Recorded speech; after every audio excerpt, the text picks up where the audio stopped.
A small mining colony at the edge of human space. Wind moving smoke across cracked stone. The sky above it, the color of fire. Closer now. A perimeter fence. Defense turrets firing into the dark. Drop pods burning where they fell. Closer. A maintenance hatch on a western ridge. A man's hands on a rifle. Knuckles wrapped in tape. A worn photograph in his pocket. He has been 32 for 6 weeks. He has decided he will not be 33. 200 civilians underground. One soldier above. 73 warships overhead. In a throne room of dark metal and starlight, an Empress who has not wept in 300 years leans forward in her chair. She watches the man. She does not blink. Something inside her, frozen for 3 centuries, begins to crack. A child in a deep tunnel turns over in her sleep. Her hand finds a yellow ribbon. She breathes once.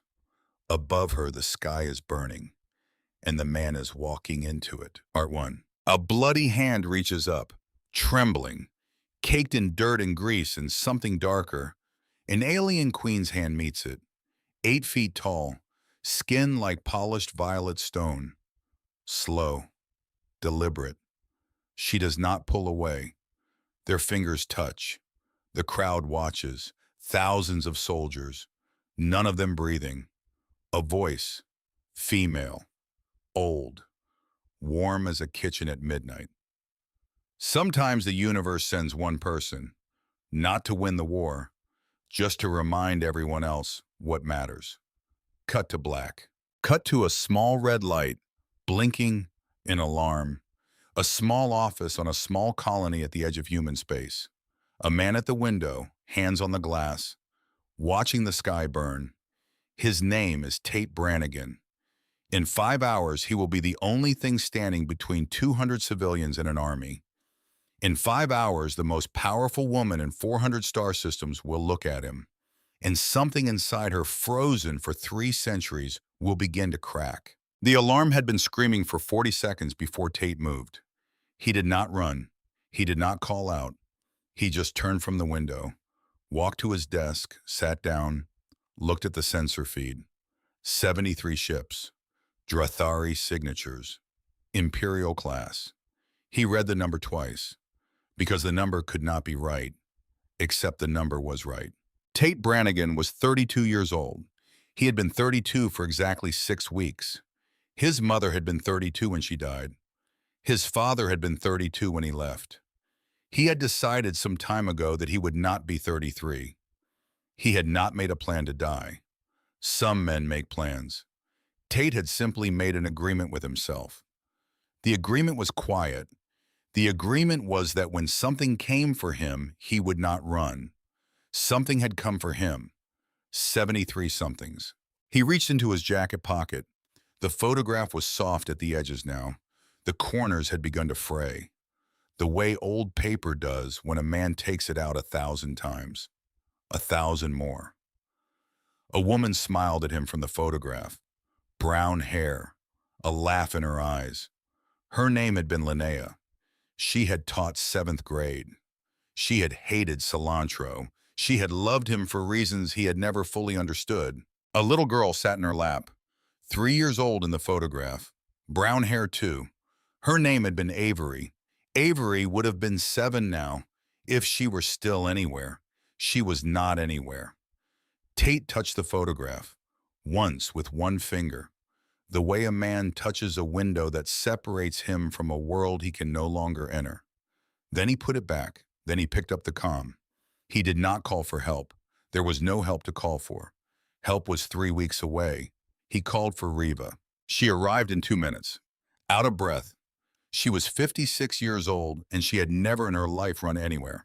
She was running now. How bad, she said. It was not a question. It was the only thing left to ask. 73, Tate said. Reva Solen stood very still.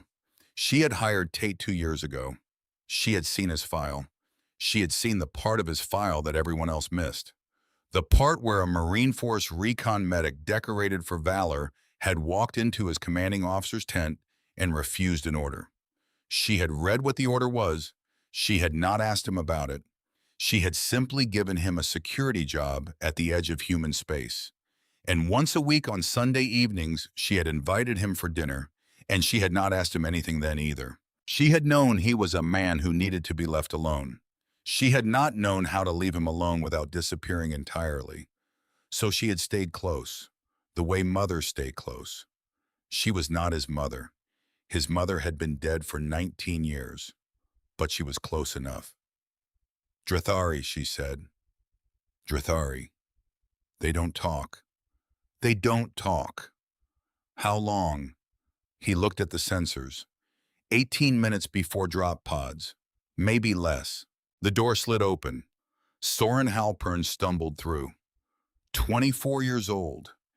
Engineering technician. His hands shook the way a young man's hands shake when he understands for the first time that the world is much larger than him and not at all kind. Riva, he said. Riva, I tried the relay.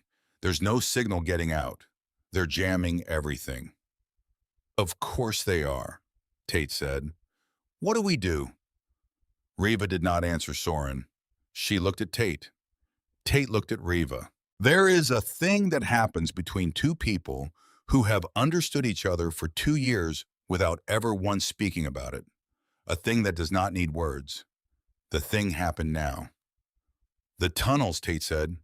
The mining tunnels, Riva said. They go deep. The Drathari surveys don't show them. The colony's been here longer than the imperial cartography. The tunnels are off the map. 200 people. Get everyone underground. Inez, Soren, the whole shift, the night crew, the kids. And you. He did not answer. Tate. Still he did not answer. Riva closed her eyes, opened them. You are not staying up here. Someone has to. You are not. Riva. You are not staying. His voice was very quiet. There has to be noise. Up here, the defense turrets, the lights, the signals. The Drathari have to think someone is fighting. Otherwise, they sweep. They find the tunnels in an hour. 200 people. Children. Soren's mother. The Halpern girl. All of them. Tate. It buys you time until the rescue ship comes. There is no rescue ship coming, Tate. Then it buys them a long time to be alive, before they aren't. Riva looked at him for a very long moment, and in that moment she understood something she had suspected for 2 years and never asked. That this man, the man she had hired, the man she had fed soup to on Sunday evenings, had been waiting for an excuse, not to die. Men who want to die find 100 easier ways. He had been waiting for an excuse to spend himself, for something, for someone. She had given him soup. He had been waiting for fire. Tate Brannigan, she said, you make it count. I will. I mean it. You make it count. I will. She put her hand on his shoulder, the way mothers do, and then she walked out of the room because if she stayed any longer, she would not be able to walk out at all. Soren stood in the doorway. He looked like he might cry. Mr. Brannigan, Soren, you're going to die. Probably. The boy could not finish the sentence. Tate stood up from the desk, crossed the room, put a hand on the back of Soren's neck. Briefly, firmly, the way a brother might. Get them to the tunnels, all of them. You're smart. You know the patches, you know the cameras. Keep them quiet. Keep them deep. Don't come up. No matter what you hear, you don't come up. What if? You don't come up. What if I hear you? Tate did not answer. He walked past Soren and into the corridor and toward the armory. He stopped one time on the way, at a doorway that led to the lower deck, where the families lived, where Dr. Inez Vargas had set up a makeshift nursery 3 weeks ago for an orphan child who had arrived from the Eris Voyager refugee program, a child whose foster parents had died in a mine collapse 4 weeks back. A child Tate had heard about in passing, the way one hears about a tragedy that belongs to someone else. He had never gone down to that deck. He had been very careful not to. He did not go now. He just stood at the doorway for the count of 3. Then he went to the armory. The civilians moved fast. Riva had drilled them every quarter for 2 years. They had complained every time. The drills were boring. The tunnels were cold. Soren's grandmother had called them a waste of a Tuesday morning. Soren's grandmother now moved through the corridor without speaking, a small bag slung over her shoulder. Her arthritic knees forgotten. She walked the way old women walk when they have decided they are not going to die today. Inez Vargas walked at the back of the line.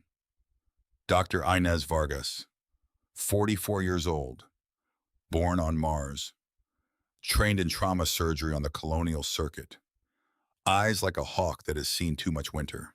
In her arms, a small girl, 7 years old, light brown hair tied with a yellow ribbon Inez had given her 3 days ago. Her name was Marigold. Everyone called her Goldie. Goldie was not crying. Goldie did not cry. Inez had noticed this about her the day she arrived. A child who has been through what Goldie had been through learns very young that crying does not help. Crying does not bring back the people who are gone. Crying just makes adults nervous. So Goldie did not cry. She held Inez's neck very tightly. She watched. She watched everything. At the door to the deep tunnels, Riva was counting heads. 186. 187. Soren came up beside her. He looked at the count. We're missing 13. They're coming. How do you know? Because I know. She did know. The last 13 were the night shift miners. They were always last. Today would not be different. Tate appeared at the corridor end. He had changed. He wore tactical black, 2 rifles across his back, a combat vest weighed down with power cells and grenades, and a knife older than Soren's grandmother. His left sleeve was rolled up because he had a small tattoo on his forearm that he did not like to hide. The tattoo was a Latin word. No light. Do not. Do not, what he had never told anyone. He walked past the line of civilians. Some of them looked at him. Most did not. Most could not. Riva looked at him. Tate looked at Riva. She nodded. He nodded. He kept walking. He had 11 minutes before the first drop pods. He had to be at the perimeter in 7. He did not look at Inez. He did not look at the child in Inez's arms. He passed them. And then the child said it. It was not loud. It was not even a sentence. It was just 3 words. The way a small girl says them when something happens inside her chest that she does not understand and cannot stop. You look. He stopped. He did not turn. Goldie tried again. You look like. Inez felt the child's whole body tighten in her arms. She felt the small hands tighten around her neck. She felt the breath catch in the small chest pressed against her shoulder. You look like my dad, Goldie said. Tate did not move. The corridor did not move. Riva did not move. Soren had stopped counting. Inez looked down at the child. Then up at the back of Tate Brannigan, the man she had worked beside for 6 months, the man she had treated for a sprained wrist and a cracked rib and never once a story. She looked at Riva. Riva had her hand over her mouth. Tate turned. He turned very slowly. The way a man turns when something behind him has reached forward across years and touched him on the back of the neck. He looked at the child. He had not looked at her in 3 weeks. He had been very careful not to, because he had heard about her. He had heard that her foster parents had died, and he had heard that she had brown hair, and he had heard that she was 7 years old. And he had decided the way he decided most things now that he would not look at her, because there are some things a man cannot afford to look at. Because looking is a door. He looked. She had brown hair. She had a yellow ribbon. She had eyes that knew too much. She did not look like Avery. Avery had not looked like anyone. Avery had looked like herself. Avery had a small scar above her left eyebrow from a coffee table corner. Avery had a laugh that started in her stomach. Avery had been 3 years old. Avery had been 3 years old forever. Goldie did not look like Avery. Goldie looked like a child. Just a child, which was worse, which was so much worse. Tate Brannigan, who had not cried since the day 3 years ago that he had received the message about the Eris Voyager, did not cry now. He had taught his body that crying was a thing that happened to other people. He walked back, 3 steps. He knelt so that he was level with her face. "Hi," he said. "Hi," she said. "What's your name, Marigold?" "That's a flower." "I know. It's a good name." "Thank you." His voice was very even. The way a man's voice is even when the rest of him is trying to come apart at the seams and the voice is the only thing holding him together. "Marigold, I have to go do something. Outside for a little while. And the doctor here, Dr. Inez, she's going to take you somewhere safe. With a lot of other people. Like a big sleepover. You're going to be brave. Can you do that?" "Yes." "Good." He reached out, slowly. He touched the yellow ribbon in her hair. Just the ribbon. Not her. Not the hair. Just the ribbon. The way a man touches a thing he is not allowed to touch. "I like your ribbon. My mom gave it to me. It's pretty." "Thank you." He stood up.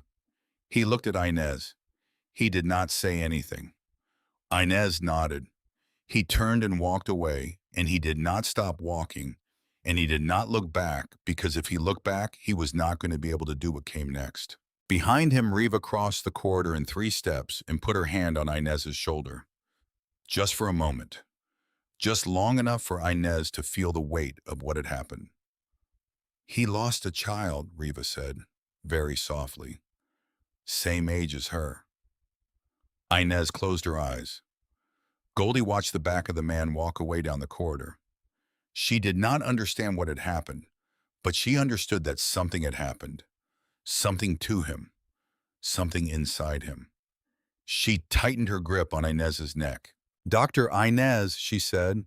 "Yes, baby." "Is he going to come back?" Inez did not answer, because there is no answer to that question that does not break a child's heart. And Inez had been a doctor long enough to know that the kind ones are the ones that lie. "Yes," she said. "He's coming back." Outside, the sky was the color of fire. Tate moved through the colony with the practiced quiet of a man who had memorized the geometry of every corridor and shadow. He had not always been quiet. There had been a time in his early 20s when he had been loud. Loud in bars, loud at parades, loud when Linnea laughed, and he wanted everyone to know that the laugh belonged to him. He had been a young Marine, and he had been very loud because he had been very alive. The Eris Voyager had taken his loudness. It had taken his loudness slowly. Not all at once. The first months he had screamed, the next months he had drunk, the next months he had stopped speaking entirely for almost a year. And when his voice had come back, it had come back smaller. Now he was quiet. Now he was as quiet as a man can be without being a ghost. He moved through the maintenance corridor that led to the perimeter access. He triggered the defense turrets as he went. 6 of them. The automated kind, the kind that had been mothballed 2 budget cycles ago because the Republic did not consider Meridian 9 worth the upkeep. He had spent a year off hours rebuilding them. Riva had asked him why. He had said vaguely that he needed something to do with his hands. The defense turrets came online. Their targeting matrices warmed up. They began to track. The first drop pod hit the eastern slope at the count of 14. It was not subtle. Drathuri drop pods are not made for subtlety. They are made for terror. They are armored cones that come in at speed and crash and split open and release 9 soldiers in 70 seconds. The turrets opened fire. The first 9 Drathuri did not make it past the second turret. The second pod hit. Then the third. The Drathuri are not stupid. They learn fast. By the 4th pod, they were dropping smoke. By the 5th, they were targeting the turrets directly. By the 6th, 2 of the turrets were gone. Tate watched from a maintenance hatch on the western ridge. He watched the way a man watches a chessboard he has been playing alone for a long time. He counted positions, he counted cover, he counted blind spots in the surveillance net. He had made his choices already. He was just waiting for the choices to arrive. The first patrol came through the corridor below him at the count of 11 minutes. 3 Drathari, 7 feet tall, 4 arms each. Their armor was the color of cold tar, and their helmets had no visors, just slit-shaped sensor banks that glowed a low pink. Tate dropped from the hatch. The first Drathari died from 2 rounds through the helmet seam, the seam where the chin guard met the throat collar. He had learned that seam by watching 3 hours of training footage at a Republic outpost when he was 26. The footage had been classified. He had not been authorized. He had watched it anyway. The second Drathari turned fast, very fast, 4 arms swinging. Tate was already moving. Inside the guard, under the lower right arm. The knife came up through the armpit seam and into the lung. The Drathari made a sound like a kettle, then no sound. The third Drathari got off 2 shots before Tate killed it. Both shots missed. The first one missed because Tate had calculated where the Drathari would aim under stress, and the Drathari had aimed exactly there. The second one missed because the Drathari was already falling. Tate stood in the corridor and breathed. He breathed for 4 seconds. Then he moved. He took weapons. He took power cells. He took the lower right gauntlet from the second Drathari because the gauntlet had a tactical net link, and Tate intended to use it. He moved. The smell came first, engine oil, then hot metal, then the burnt coffee smell that Drathari armor makes when it ruptures. By the count of 20 minutes, Tate had killed 19 Drathari. By the count of 30, the number was 41. He was bleeding by then. The plasma had clipped his left arm just above the elbow. It was not a deep burn, it was just deep enough that the muscle was visible. The kind of wound that in a clean hospital would have been a 6-hour conversation. In a corridor on a dying colony, it was a problem to solve in 40 seconds. He pulled himself into a maintenance closet, locked the door. His hands were steady. They had no business being steady, but they were. He pulled a piece of metal pipe out of his vest. He had taken it earlier from a broken steam vent. He had taken it because experience had taught him that a man in his situation would need it. He heated the end with his lighter. The pipe glowed orange. He looked at his arm. He bit down on his other forearm, hard, right above the no-light tattoo. He pressed the pipe against the wound. There is no description of this kind of pain that does it justice. The brain reacts the way the brain reacts to electrocution. It whites out. The body becomes a single screaming organism. Tate did not scream. He bit through skin instead. He tasted blood, his own. When it was done, he sat against the wall and shook. He shook for 9 seconds. Then he stopped shaking. He looked at his arm. The wound was sealed. Ugly, but sealed. He pulled the photograph out of his pocket. Linnea looked at him. He did not say anything to her. He did not need to. She had always known what he was thinking. He put the photograph back. He picked up the rifle. He went back out into the corridor. Deep in the tunnels, Soren had done what Soren did best. He had patched into the colony's external surveillance grid. He had pulled the feed from Tate's helmet camera. He had cleaned the signal, and he had put the feed up on the main wall of the deep bunker where 200 civilians were trying to remember how to breathe. He had not asked permission to do this. Reva did not stop him. The grandmothers watched. The miners watched. The children watched. Soren's mother watched with her hand pressed against her mouth. Inez sat against the far wall with Marigold in her lap. The little girl watched too. Her small head was tilted up. Her brown eyes were fixed on the screen. On the screen, a man none of them had really known was killing aliens. He moved through the smoke the way smoke itself moves. He did not seem to walk so much as appear in places. One moment in a doorway, next moment on the other side of a corridor.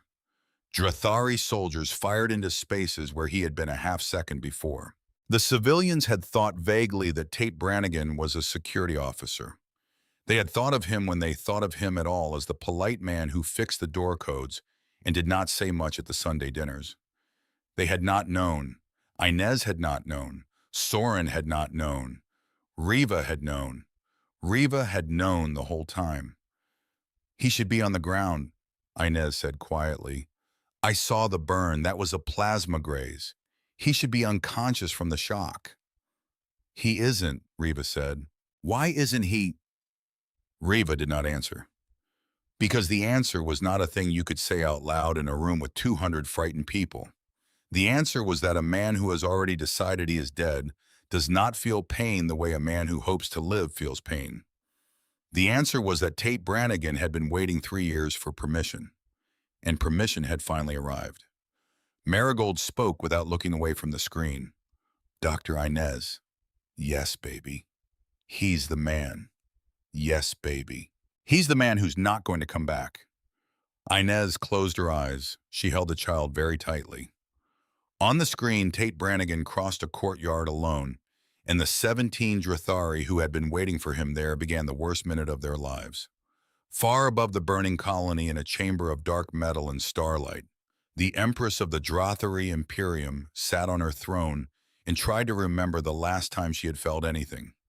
Her name was Lara Seltha. She was 371 years old. She had ruled the Imperium for 296 of those years. She was sitting very still. Her 4 hands were folded in her lap. Her skin was the color of polished obsidian shot through with veins of violet. Her eyes were amber gold with flecks of pale violet at the iris. She did not blink often. When she did, it was slow, deliberate, the way old trees move in a low wind. Her hair was platinum, almost silver, bound in 3 braids. The braids were ceremonial. They had not been undone in 50 years.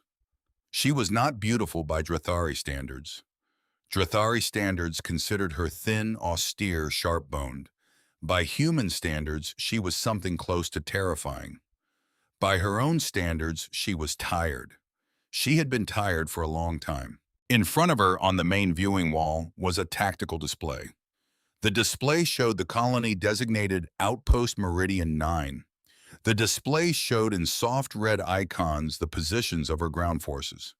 The icons were thinning at a rate that the tactical officer had stopped trying to explain. General Korvath stood to her left.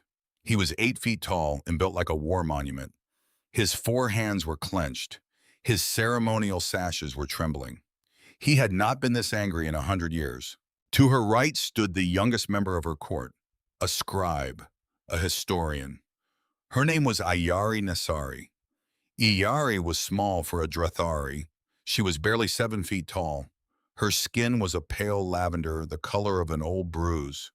Her eyes were teal cyan. She had a quiet way of standing that made people forget she was in the room. This was useful. This was the entire point of a scribe. She was 28 years old, which by Drathari measures was very young indeed. She had been recording the invasion for the historical archives. She had stopped writing 40 minutes ago. The numbers had become too strange to record. Your Radiance, Korvath said. Lyra did not respond. Your Radiance, the 8th Squad, has been eliminated. Lyra did not respond. Your Radiance, I respectfully request authorization to glass the colony from orbit. She turned her head, slowly, so slowly that the movement seemed to take a piece of the room with it. No. Your Radiance. No, Korvath. 300 dead. My warriors. I heard you. 300. To a single defender. A single human defender. This is humiliating. This is an insult to the throne. This is Korvath. This is not war. This is sport. The colony is mocking us. Korvath. He stopped. She stood from the throne. When she stood, the entire room stood. 84 officers, 12 scribes, 6 guards, a bridge crew of 40. All of them rose at once. She walked, slowly, toward the main viewing wall. She stopped in front of it. The display showed a corridor. A man. He was kneeling beside a fallen Drathari soldier. He was pulling something from the soldier's belt. A power cell. He was not in a hurry. He was working, the way a craftsman works. Lyra watched him for a long time. Then she said, "Show me the burn." The viewing wall obeyed, a drone surveillance feed loaded. 20 minutes earlier, a maintenance closet, a small space. A man pulling a glowing pipe from a vent, pressing it against his own arm. 84 officers watched. 12 scribes watched. Iari watched. Lyra did not flinch, but her shoulders very slowly began to lower. Not from anger, from recognition. She stood like that for a long time. Then she turned to the room. "Leave me." The officers looked at one another. "Leave me." Korvath bristled. "Your radiance with all respect the tactical situation requires." "Leave me, Korvath." He bowed, stiffly. He turned. He marched out. The officers followed. The scribes followed. The guards looked at one another and made the calculation that they would rather lose their position than disobey the Empress, and they followed. The door sealed. Only one person remained, the smallest one. The one no one ever remembered was in the room. Iari Nasari stood very still and prepared to also leave, but she had not been dismissed. She had learned in her 3 years of court service that the Empress's silences were not invitations. They were tests. The test was always, are you smart enough to stay? Iari stayed. The Empress looked at her. You are still here. Yes, your radiance. Why? You did not dismiss me. Lyra considered this for a long moment. Then she sat down on the bottom step of the throne dais. She had not sat anywhere except the throne in 80 years. The act looked wrong. It also looked very, very tired. Sit, she said, your radiance I. Sit, Iari Nasari. I am not asking you as your sovereign. I am asking you as a woman who has had a very long day. Iari sat, on the step, beside her Empress. They did not look at each other. They both looked at the viewing wall, at the man. He had stopped working now. He was sitting against a wall. He was holding something small in his hand, a piece of paper, a photograph. I had a son once, Lyra said. Iari did not move. 246 years ago, I had a son, half human. His father was an ambassador from Earth, a small man, a kind man. Tobin Hayes. He died of an illness common to humans, old age. He was 68. I was 123. We had 30 years together. They were the only 30 years of my life that I did not understand. Iari did not breathe. His name was Veshin, my son. He grew up in the palace. He was small. He was always small. He had his father's eyes. He had my hands, 4 of them. He could not decide when he was a child whether he was Drathari or human, so he decided to be both. The court hated him for it. The nobles told him he was weaker than us. The humans told him he was stranger than them. He decided he was simply Veshin. Iari very softly. Where is he? He died 200 years ago. How? The Empress closed her eyes. There was a war, she said. I started it. I was angry and a province had insulted me, and I was 171 years old and very, very stupid. I sent my fleet. The province had a refugee colony in it. Civilians. Veshin was 46 years old by then. He was an officer. He commanded a peacekeeping unit. When the war began, he refused his orders. He stayed with the civilians. He defended them. Alone. For 2 days. 2 days, Iari. Against my fleet. Against my warriors. He held them off until the 2nd day. Then they killed him. He died defending people my anger had condemned.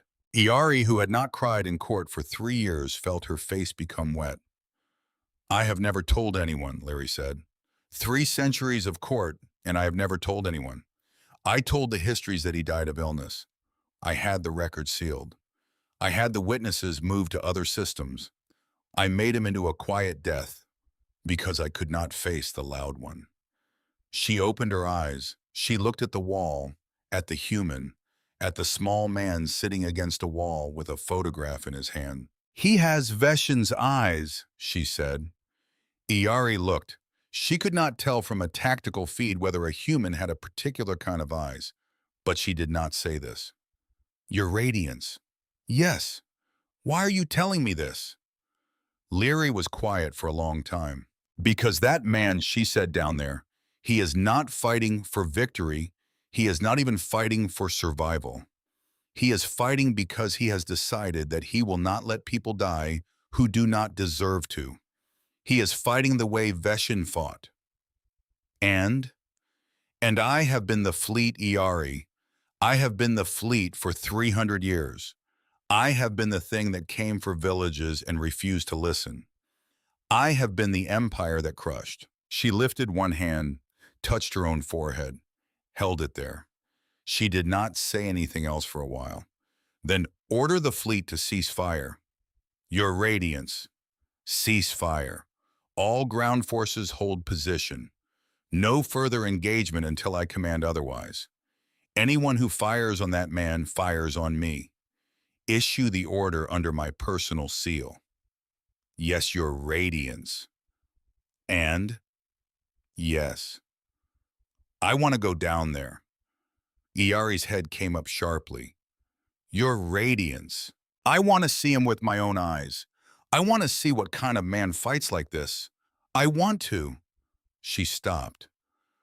"I want to see what would have happened if I had been a better mother."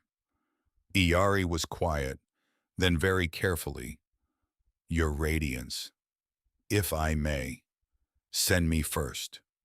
The Empress looked at her. "Why?" "Because Korvath is angry. The fleet is shamed. They will not understand if you go yourself, not yet. They will think you have lost your reason. They might. They might mutiny. They might." Leary considered. The consideration took a long time. The viewing wall hummed. The man on the screen stood up, tucked the photograph back into his pocket, picked up his rifle, went back out into the smoke. "Send a single shuttle," Leary said. "Send yourself, unarmed. You are a scribe, a historian. You go to record, not to negotiate. He will understand the difference. Tell him I have ordered my forces to stand down. Tell him I would like to know his name. Your radiance this is." "This is what? This is not how empires are run." "No," Leary said. "It is not." She looked at the viewing wall one more time, at the small, bright thing moving through the smoke. "But I am very tired of running mine the other way." Iari Nasari stood up. She bowed deeply. She turned and walked toward the great doors of the throne room. At the door she stopped. "Your radiance. Yes. Your son, Veshin. Yes. He would be proud of you for sending me." Leary did not respond. She had turned her face away. Iari left. The shuttle bay of the Imperial flagship is 2 miles long. The shuttle Iari requested was small, a diplomatic vessel, used for cultural envoy work. It had not been flown in 19 years. The chief engineer questioned her 3 times. She produced the Imperial seal 3 times. He stopped questioning. She sat in the pilot's seat and looked at her hands. Her hands were not shaking. She wished they were. Shaking would have meant her body understood what was happening. The fact that they were still meant her body had not yet caught up. She thumbed the launch sequence. Behind her on the bridge, General Korvath was being told the news. He was not being told it gently. He was being told it by an officer who had drawn the short straw. Korvath was not yet shouting. The not yet was the dangerous part. Below her on the burning colony, Tate Brannigan was reloading a rifle and listening for the next squad. He had been killing for 46 minutes. He had killed 73 Drathari. His body was very tired and his mind was very calm, and somewhere in the back of his head a small thought had begun to form. The thought was this. The thought was that the Drathari had stopped advancing. The thought was that the squads had pulled back. The thought was that something in the last few minutes had changed. He stood up, listened. The colony was burning. The wind was moving smoke across the courtyard. The defense turret at the eastern gate was still firing intermittently, but there was no return fire. There was no sound of advancing soldiers. There was just wind and fire in a single thin mechanical whine that he did not recognize. The whine of something descending, not a drop pod. The whine was wrong for a drop pod. It was softer, slower, a shuttle. Tate looked up at the orange sky. Through the smoke, a small craft was descending, painted in pale silver. No armor plating, no weapons mount, diplomatic markings. It set down 200 yards from him, in the cracked stone of the central plaza, quietly, the way something lands when no one is supposed to know it is landing. Tate did not raise his rifle. He did not lower it either. He stood in the smoke and waited. The shuttle door opened. A small alien stepped out. She was 7 feet tall, which made her small for her kind. Her skin was the color of lavender at dusk. Her hands were empty, all 4 of them. She wore a long gray robe with no insignia. She was carrying a tablet, just a tablet. She walked across the plaza, slowly, each step deliberate, the way you walk toward a wounded animal that has the means to kill you. She stopped at a distance of 20 feet. She bowed, once, low. When she straightened, she spoke, in careful accented English. "My name is Iari Nassari. I am a scribe of the Drathari Imperium. The Empress has ordered all forces to cease engagement. She would like to know your name." Tate did not lower the rifle. He did not raise it either. Behind her in the smoke, the sound of fighting had stopped entirely. The wind moved. A piece of metal somewhere in the colony fell with a long, slow clatter. The alien woman waited. She did not move. She would wait, Tate understood, for as long as it took. He looked at her. For the first time in 46 minutes, the small thing in the back of his head began to wonder what would happen if it did not die today. He took one breath. He let it out. He said, "Tate Brannigan." Across 200 yards of broken stone, the small alien wrote it down. And in the burning colony, in a courtyard full of smoke, and the cooling bodies of soldiers from an army that had not lost in 100 years, a man with a photograph in his pocket and a child's voice still ringing in his ears, took the first step towards something he had not believed in for a very long time. He took the second step a moment later. He was still holding the rifle, but he was walking. And above them, both in a throne room of dark metal and starlight, an empress who had not wept in 300 years pressed her hand against the screen where a small man was walking toward a small scribe, and she let one tear fall finally for the son she had never named out loud. End of part 1. Part 2. 200 yards. Smoke between them. A small alien with a tablet. A small human with a rifle. He had said his name. She had written it down. Neither of them moved. Tate's brain ran the math. She was unarmed. Her 4 hands were empty. Her shuttle had no gun mounts. Her robe had no armor under it. He could see the seams. He could see the pale lavender of her throat where the collar gapped. If this was a trick, if the ceasefire was a lie, if she was bait, then he was dead. Except the drones overhead had been tracking him for 40 minutes. If they wanted him dead, he was dead already. Which meant maybe.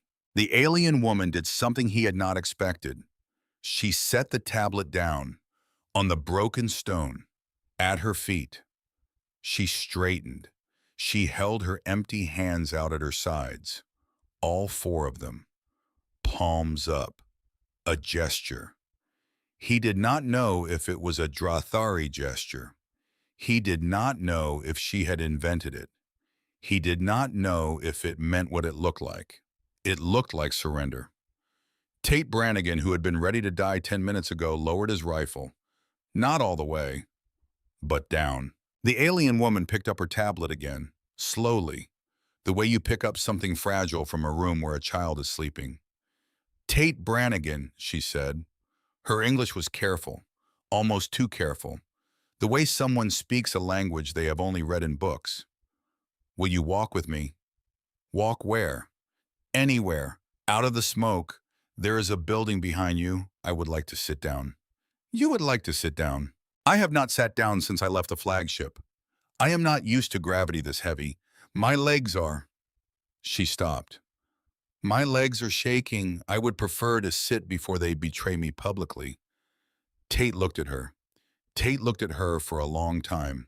Then a thing happened inside him that had not happened in 3 years. A very small thing.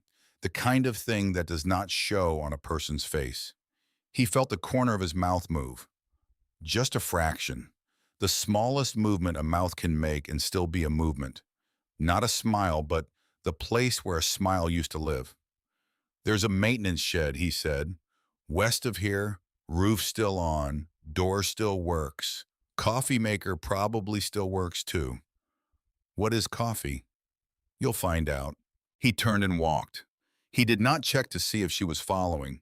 He could hear her. Her feet were quieter than a Drathari soldier's, but they were heavier than a human's, the four-armed weight distribution. He had read about it once, in a briefing he was never supposed to attend. She followed, 20 paces behind. She kept the distance. She was telling him with the distance that she was not going to come closer until he said she could. He noticed. He did not say anything. He just kept walking. The maintenance shed was small, concrete walls, metal roof, one window. The Drathari pulse fire had cracked the window an hour ago, but the door still locked from the inside. There was a workbench, a folding chair, a coffee maker that had been bought from a catalog in 2051 and had outlived 3 generations of mining crews. Tate went in first. He swept the corners. Habit. 12 years of habit. Then he stood aside. Iyari Nasari ducked through the doorway. Her head almost touched the ceiling. She straightened. She looked at the workbench, the chair, the coffee maker, the tools on the wall. She looked the way a woman looks at a museum. This is a human room, she said. It's a shed. Yes, a human shed. I have read about them. I have never been in one. You've read about sheds? I have read about everything. She lowered herself onto the folding chair. The chair complained. The chair was not built for a 7-foot lavender woman with 4 arms. But it held. Tate sat on the workbench. His left leg gave out a little as he sat. He covered it. Iyari saw. She did not comment. For a long time, neither of them spoke. The shed smelled like motor oil and old coffee and a man's sweat. Outside somewhere, a piece of metal was still burning. I am supposed to tell you, Iyari said, that the Empress has ordered all forces to stand down, that no Drathari soldier will fire upon you, that she would like the names of your civilian dead and wounded so that they can be tended, that she would like to know the condition of the people in the tunnels. How do you know about the tunnels? We have surveyed the colony. We saw the heat signatures. They are very deep. They are very quiet. They are. And what? And I'm supposed to tell you that, officially, as a representative of the Imperium. I have told you. The official message is complete. Tate watched her. She set the tablet down on her lap. She folded all 4 of her hands over it. She looked at the floor. Now I would like to tell you something else, she said. Unofficially. Yes. Go ahead. She did not go ahead. Not right away. She breathed 3 times. Each breath was deeper than the last, like a swimmer preparing to go under. Then she spoke.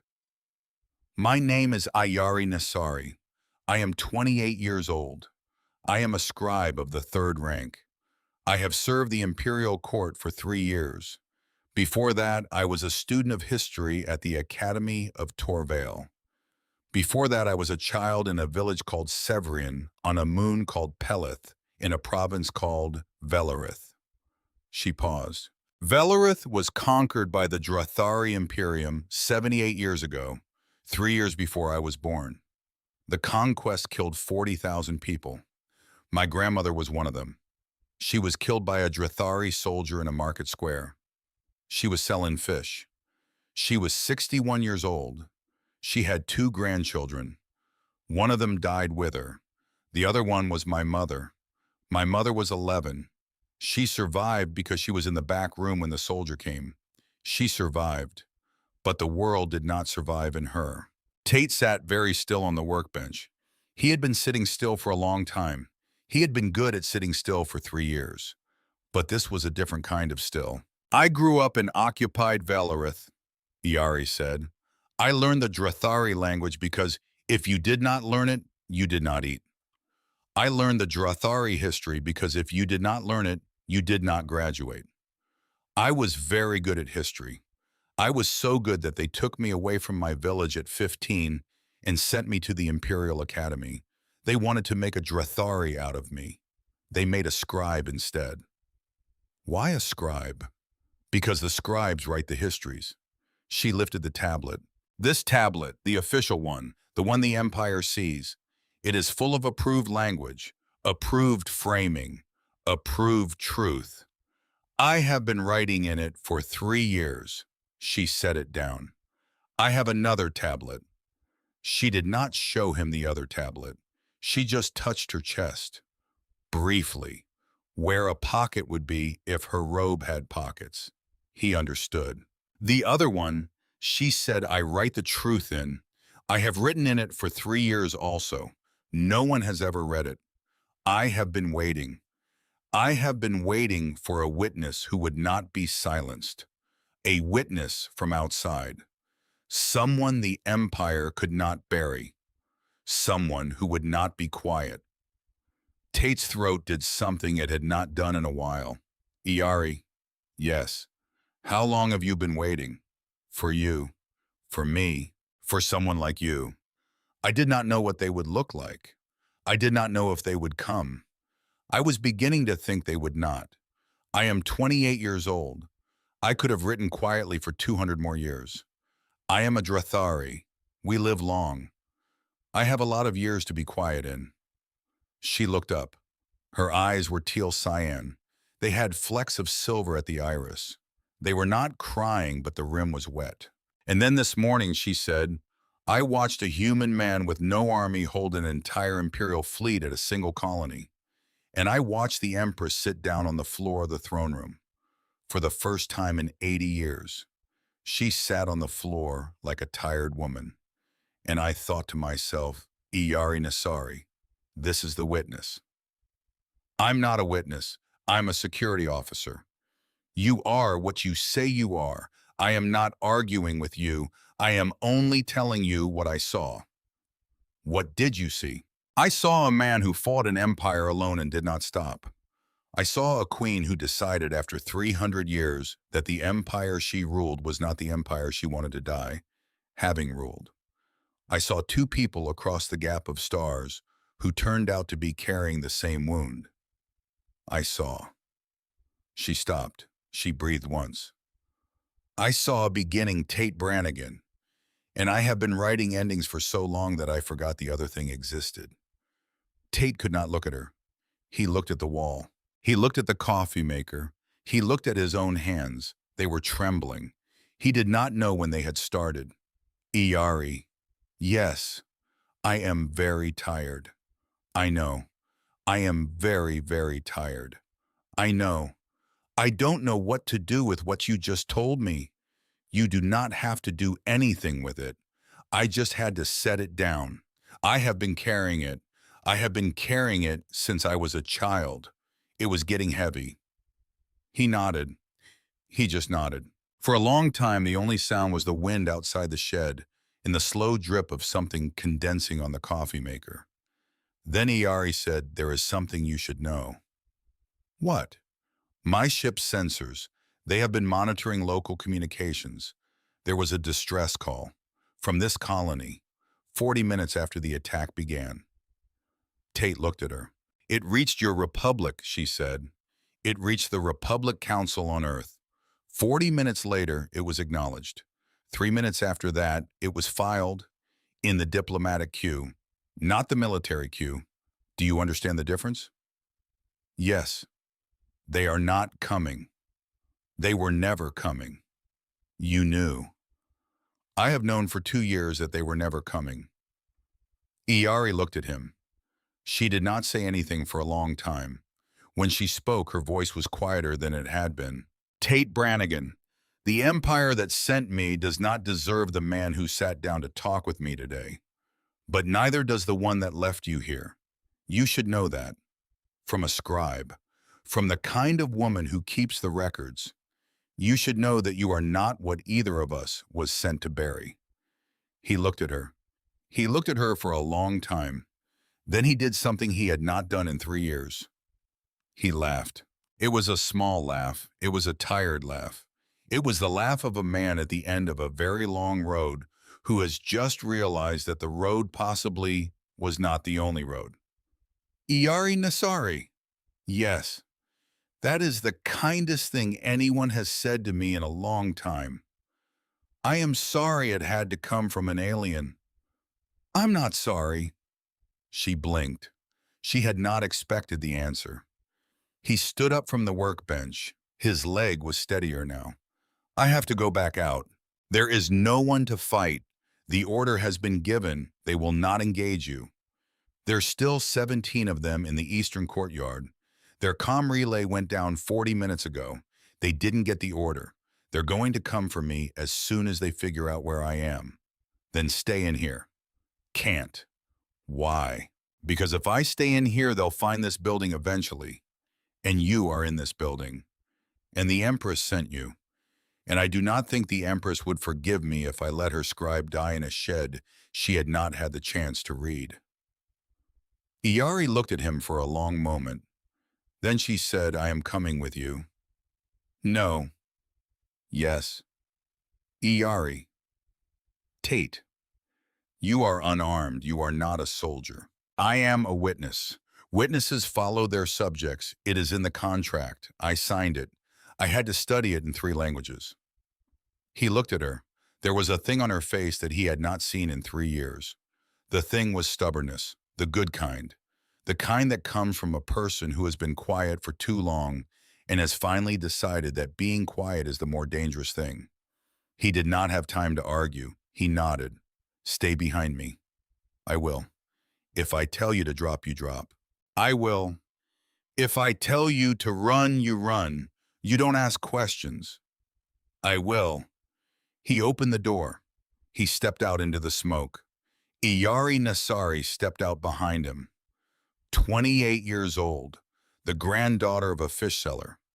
She did not look back. She closed the door of the maintenance shed. Deep in the tunnels, 3 levels below the colony floor, Dr. Inez Vargas was looking at a screen and trying to make her hand stop shaking. She had not planned to look at the screen. She had planned to take inventory. The bunker had been set up for emergencies, but no one had actually checked the contents in a year. There were 204 people down here, including her and Reva and Soren. Some of them had allergies, some had heart conditions, some were diabetic, some were old, some were pregnant. There was a woman named Hannelore Vesely in the 3rd alcove who had a peanut allergy bad enough to kill her in 12 minutes. Inez had to know who needed what. So she had pulled the colony medical database onto a portable terminal. She had been working through it for 40 minutes, patient by patient, cross-referencing intake records against the head count. She had reached the children. There were 9 children in the bunker. Inez knew all of them.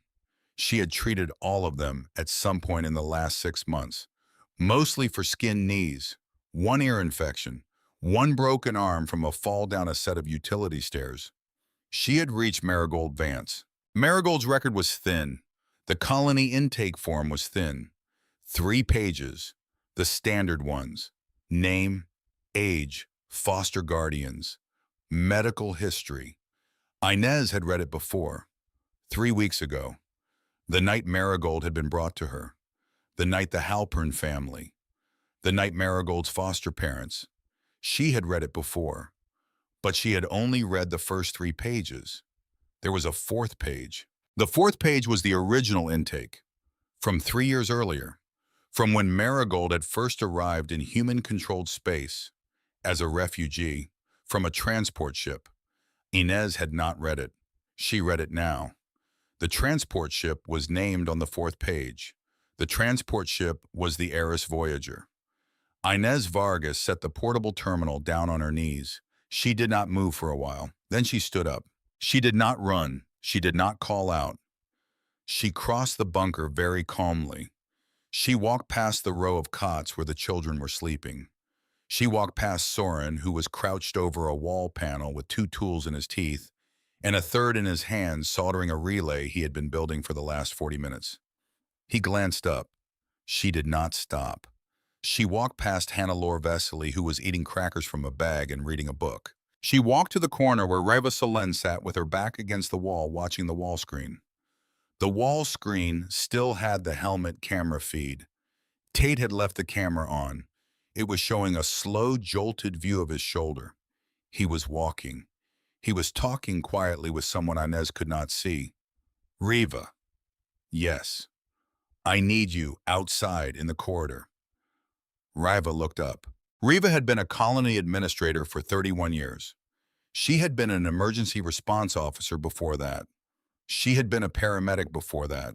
She knew the tone of a sentence that meant, come now and do not ask why. She stood. She followed Inez into the corridor. Inez closed the bunker door behind them. She held up the portable terminal. She did not speak. She just held it up. Reva read. Reva read for a long time. When she finished, she did not say anything. She put one hand flat against the corridor wall. She kept it there. She put her other hand against her mouth. She kept it there too. Reva. Yes. The Eris Voyager. Yes. 3 years ago. Yes. The pirates. Yes. The same ship. The same ship, Inez. That little girl. In there. Sleeping. With the yellow ribbon. Yes. She was on the same ship as his wife, as his daughter, 3 years ago. Reva closed her eyes. She is the only child from that ship who lived. Yes? He doesn't know. He doesn't know. He has been working at this colony for 2 years. 2 years. And he has not known. He didn't go down to that deck, Inez. He stayed away from her. On purpose. He didn't want to know. He doesn't know. Inez looked back at the bunker door. Through the door somewhere, a small girl with a yellow ribbon was sleeping in a cot with her arms wrapped around a stuffed rabbit that Reva had given her on her first night in the colony. The same ship, the same attack, the same killers. His wife, his daughter, her mother, her father. The universe had been carrying this girl 3 years until it could put her down in the only arms in the galaxy that needed her. Inez. Yes. He cannot know yet. Reva. He cannot know until he is back inside, until he is safe, until this is over. If he knows now while he is out there with 17 Drathari left in that courtyard with a plasma burn down to the bone with whatever he is right now. Reva, hey. If he knows now, Inez, he will come apart, and we need him to not come apart for another hour. He deserves to know. He deserves a lot of things. He deserves to live first. Inez did not argue. She put the portable terminal in her pocket. She nodded. The two women stood in the corridor for a long moment. They did not look at each other. They looked at the door of the bunker, where a small girl with a yellow ribbon was sleeping, where the only person in the world who shared Tate Brannigan's grief was 3 weeks into being 7 years old and did not know she had been waiting her whole life for him. Reva. Yes. He has to come back. He has to come back, Inez. You make him come back. I am one woman in a tunnel 3 levels down. You make him come back anyway.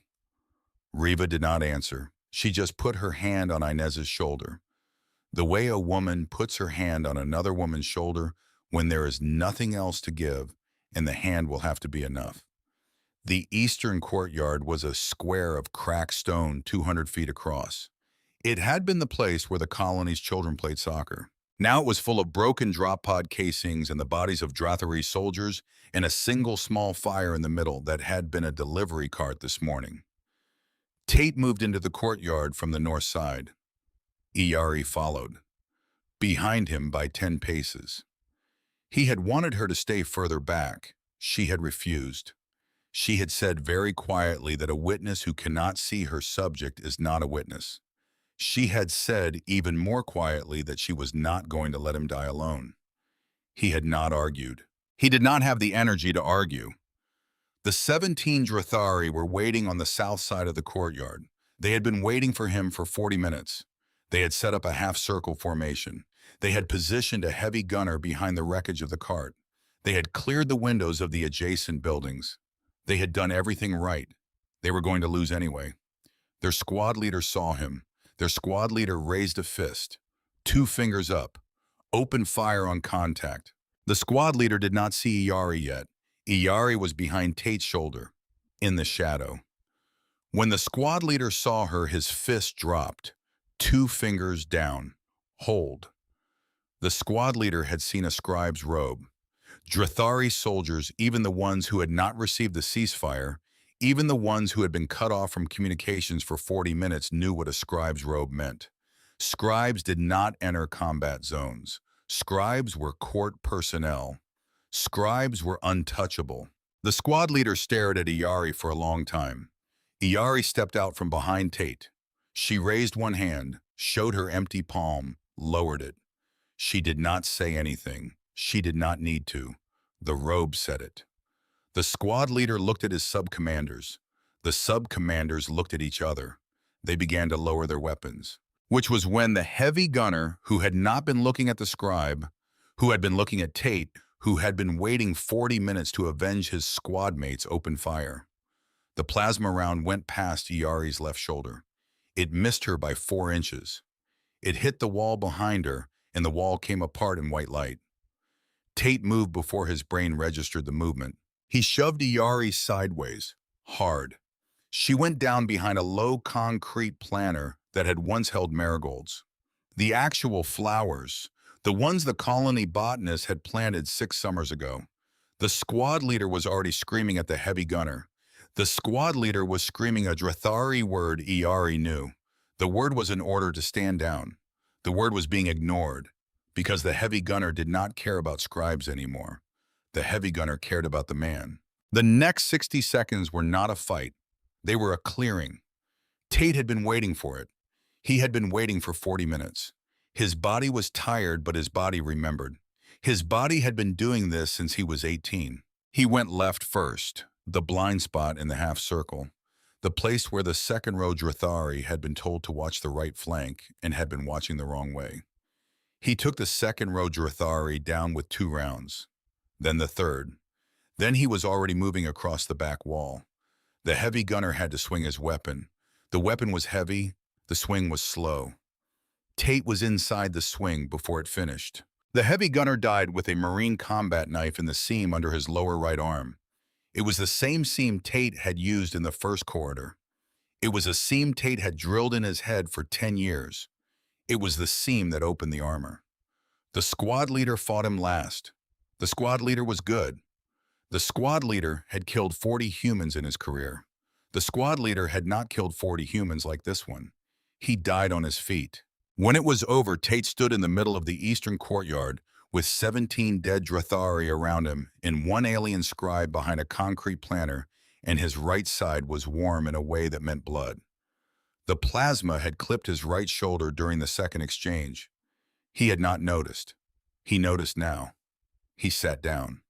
He did not mean to sit down. His legs simply stopped doing what legs do. He sat down hard. Iyari Nasari stood up from behind the planter. She had a small scrape on her forehead from a piece of concrete that had cracked off the wall when the first plasma round hit it. She walked across the courtyard. She walked across 17 dead soldiers of an empire that had killed her grandmother. She knelt down in front of Tate Brannigan. She did not speak. She lifted her tablet, the official one. She turned it sideways. She used a corner of her own gray robe to wipe blood from his face. The blood was not all his. She wiped it anyway. He looked at her. He said, "You're not supposed to." "I am not supposed to do many things today. I have stopped counting." Iyari. Yes. My shoulder. "I know, I see it. We will go back to the shed. There is a coffee maker. I do not know how to use a coffee maker, but there is one. You can teach me while I bandage your shoulder." "You don't know how to bandage." "I have read about it." "You've read about it." "I have read about everything." He laughed. It was the second time in 3 years. He had laughed twice in the same hour. He got back to his feet. He could not use the right arm. He used the left. Iyari steadied him. He did not refuse the help. He could not afford to refuse it. They walked back to the maintenance shed. Above them, in the orange sky, surveillance drones were transmitting the entire scene to the Imperial flagship, to the throne room, to the chamber where Empress Lyre Cielitha sat very still and watched a man she had not killed, and a scribe she had sent in her place, and a moment of mercy in a courtyard that had been a place for children's games once. She watched. She did not move. And 8 decks down in the office of the High General of the Drathari Imperium, a different person watched the same feed, and his hands began to shake. Not from fear, from a kind of rage he had not felt in 200 years. General Korvath was 8 feet of bone and muscle and old grievance. He had served 3 empresses. He had served Lyri for 296 years. He had been her left hand for so long that the court had begun in private to call him Lyri's blade. He had loved her. He would never have used the word. The word was a human word. Drathari did not use it the way humans used it, but it was the closest word. He had loved her, and he had watched her for the past 4 hours become a woman he did not recognize. He had watched her sit down on the steps of the throne dais.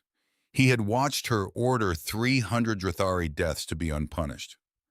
He had watched her send an unarmed scribe down to a hostile colony. He had watched her press her hand against a screen where a human walked with that scribe, and his blood was on her scribe's robe, and the Empress had not had the human shot. He had watched all of this. And now he had watched the human kill 17 more Drathari in a courtyard while the scribe stood behind him. The scribe had stood behind him. Korvath understood. He understood with a clarity that was almost peaceful. He understood that the Empress was no longer fit to rule. He had not arrived at this conclusion overnight. He had been arriving at it for 30 years. He had been arriving at it ever since the Empress had pulled their fleets back from the Valarith reconquest. Ever since she had refused to authorize the Torvale purges. Ever since she had granted that delegation of Kasari mercy when the law clearly demanded execution. She was old, she was soft, she was perhaps losing her edge. He had been waiting. He had been waiting because he was loyal. He had been waiting because he loved her. He had been waiting because he had believed that her decline was a thing that would resolve itself in time. That she would in the end hand him the throne the way she had handed him so many things before. But today she had sent a scribe. Today she had let a single human kill 300 Drathari and walk away to do it again. Today she had stopped being his Empress and become something else. Something he did not have a word for. Something his loyalty could no longer reach. Korvath stood up from his desk. He walked to the door of his office. He opened the door. 6 of his personal guards stood outside. They had been his guard for 80 years. They had killed for him. They had bled for him. They had never once questioned him. They did not question him now. With me. They followed. He walked through the corridors of the flagship the way he had walked them for 2 centuries. The crew moved aside. Some of them saluted. Some of them simply lowered their eyes. None of them looked at him too closely. He was the Empress's blade. You did not look the blade in the eye. He took the lift to the bridge level. He stepped off. The bridge officers turned. Some of them straightened. Some of them began to salute. Stand at ease. They stood at ease. He walked to the central console, the orbital weapons console, the console that controlled the 4 primary lance batteries on the underside of the Eternal Dominion. The console that, if used correctly, could turn the surface of a planet into glass. He placed his hand on the panel. The panel was keyed to his print. Of course it was. He was the High General. He could use the lances. He could use any weapon on the ship. Except the senior weapons officer, a Drathari named Velmarash, did not move from her station. General Korvath, Lieutenant, what are your orders? Charge the primary lance battery. Target the colony's surface. Concentrated burn. Quadrant 6. Velmarash did not move. General, you heard me? I heard you. I am not certain I understood you. Charge the lance, Lieutenant. The Empress has issued a ceasefire. I am aware. Sir, I am aware of the Empress's order, Lieutenant. The Empress is not herself. I am invoking emergency tactical authority under Article 31. I will accept full responsibility. Charge the lance. Velmarash looked at her consul. Velmarash looked at her general. Velmarash had been a weapons officer for 52 years. She had loved her general for at least 30 of those years. She had loved her Empress for all 52. She did not move. Sir, she said, with respect, Article 31 requires the Empress to be incapacitated. The Empress is not incapacitated. She is. She is what? She is changed, sir. She is not incapacitated. Charge the lance, Lieutenant. Sir. Korvath drew the ceremonial blade from his hip. He laid it on the console. The blade was the symbol of his rank. Drathari High Generals did not draw the blade lightly. The blade had two states. Sheathed, it was a symbol. Drawn, it was a command. To disobey a drawn blade was a capital offense. To draw the blade without cause was also a capital offense. He had drawn it. Velmarash looked at the blade. She put her hands on the charging console. She began the sequence. It was at exactly that moment that the bridge doors opened and Empress Lirai Sayeltha walked onto the bridge with her 4 hands at her sides and no guards behind her. The bridge fell silent. Velmarash's hands stopped on the console. Korvath turned. He turned slowly. He did not bow.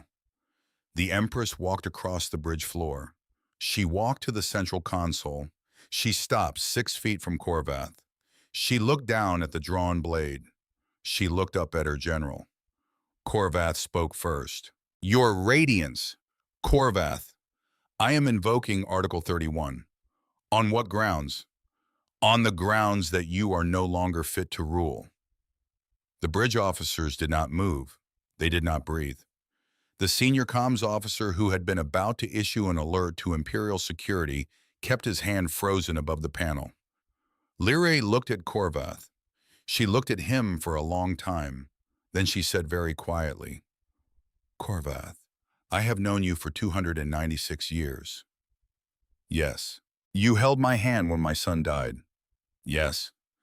You burned the witnesses for me. Yes. You have served the throne with a loyalty that no empress in 3,000 years has been given by her blade. Yes. And I am very, very sorry that I am about to do this to you. Korvath did not understand the sentence until it was over. By the time he understood, 2 members of the Empress's personal guard had stepped through the bridge doors behind her. They had been waiting in the corridor, quietly, loyally, for 3 minutes. They had been waiting on her signal. She had not given a signal. She had simply walked in. The guards had understood anyway. They moved across the bridge in 4 long strides. They placed their hands on Korvath's shoulders. He did not resist. He could have. He was the High General. He was the strongest man on the ship. He could have killed both guards in 8 seconds and reached the lance controls in another 4. He did not. He looked at the Empress. The Empress did not look away. Your Radiance. Yes, Korvath. I loved you, the closest a Drathari can. I loved you. I know. You are throwing away 3 centuries of empire for 1 human. I am not throwing it away, Korvath. I am setting it down. You are weak. I am tired. Same thing. It is not the same thing. It is what we say to keep doing what we have always done. She stepped closer. She put one of her 4 hands on the side of his face, briefly, the way a sister might. I have ruled 300 years, she said, and in those 300 years I have not allowed myself to feel one true thing. Today I have felt 3, and I will not let you take from me the one thing that has finally made me feel something. Not even for you, Korvath. Not even for the love of 3 centuries. She stepped back. She looked at the guards. Take him to the high cells. He is to be treated as a prisoner of the throne. He is to be served 3 meals a day. He is to be permitted visitors. He is not to be harmed. Anyone who harms him will answer to me. The guards bowed. They led Korvath off the bridge. He did not look back. He did not need to. He had said what he needed to say. The Empress turned to the bridge crew. She looked at Velmarash. Velmarash had not moved. Her hand was still hovering over the charging console. Lieutenant, your radiance. You did not charge the lance. Know your radiance. Even when the blade was drawn. Know your radiance. Why? Velmarash took a long time to answer. When she did, her voice was very quiet. Because my mother lived in Velarith, your radiance. When the fleet came, she did not survive. I was 8 years old. The general who burned my mother's village received a medal from your throne. I have served on this bridge for 52 years. I have charged the lance 300 times. I have killed villages full of mothers who were someone else's daughters. I have done it because you ordered it, and because you were the Empress, and because I was loyal. She lifted her hand from the console. And today, your radiance, you ordered me to stop. So I stopped. And when the general told me to charge again, I thought of my mother. And I did not charge. Because if the Empress can change after 3 centuries, then perhaps I can also change. Perhaps it is not too late for me. Lyrae looked at her for a long moment. Then she walked across the bridge. She stood in front of Velmarash. She bowed. The Empress of the Drathari Imperium bowed to a weapons officer. The bridge did not breathe. When she straightened, Lyrae said loud enough for the room, "From this day, Lieutenant Velmarash is captain of this bridge. Captain Velmarash, issue the following order. All fleet weapon systems are to be safed, permanently, until I personally unlock them. The ceasefire over Meridian 9 stands. We do not engage. We do not threaten. We wait." Velmarash did not speak. She could not.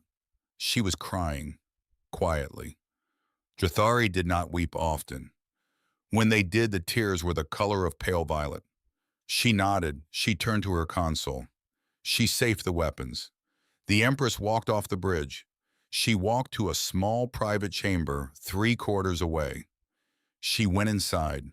She closed the door. She sat down on the floor with her back against the door.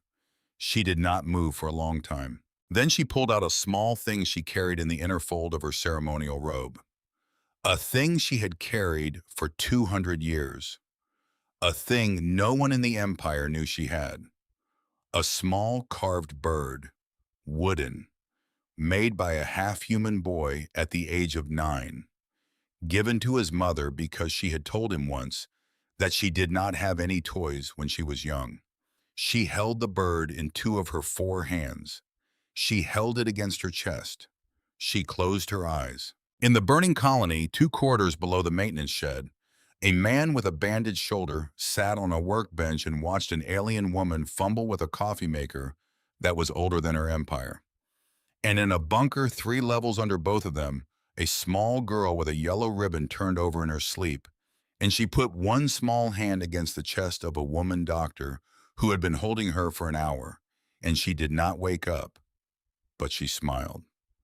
End of part 2, part 3. The coffee maker hissed.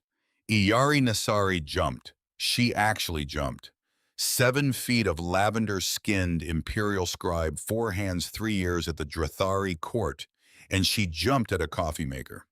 Tate, against his will, smiled. The smile cost him something. He paid it anyway. It's just steam, he said. It sounds like a small animal. It's just water. Water does not make sounds like that. Drathari water does not make sounds like that. Drathari water doesn't go through a 100-year-old human pump that hasn't been descaled since the Mars colonies. What is descaled? You'll find out. She looked at him sideways. You keep saying that. What? You will find out. You said it about coffee. You said it about descaled. You said it about a thing called duct tape. I do not know whether you are teaching me or threatening me. Both, mostly the first. She made a small sound, a sound he had not heard from a Drothary before, a sound that if a human had made it, he would have called a laugh. He filed it. He filed it carefully. The way a man files things he does not yet have the right to keep. His shoulder hurt. The Drathari med kit she had pulled from the shuttle was extraordinary. It had sealed the burn in 2 minutes. The shoulder would scar, but it would work. Iyari had administered the kit herself. Her 4 hands had made it efficient. He had watched her work and decided that whatever the Empire said about scribes, this one knew how to keep someone alive. The shed smelled of coffee now. The shed smelled like a place with 2 people in it, a place that was against all available evidence not on fire. His comm crackled. The signal was patched together. Soren's work. The boy had punched a relay through the Drathari jamming from inside the bunker. It had taken him an hour. He was 24 years old, and he had just done what the Republic's Communications Corps could not do. Mr. Brannigan, Soren, you alive? Mostly. There's something. Spit it out. The Empress is on the surface. Tate looked across the shed at Iyari. Iyari looked across the shed at Tate. Where?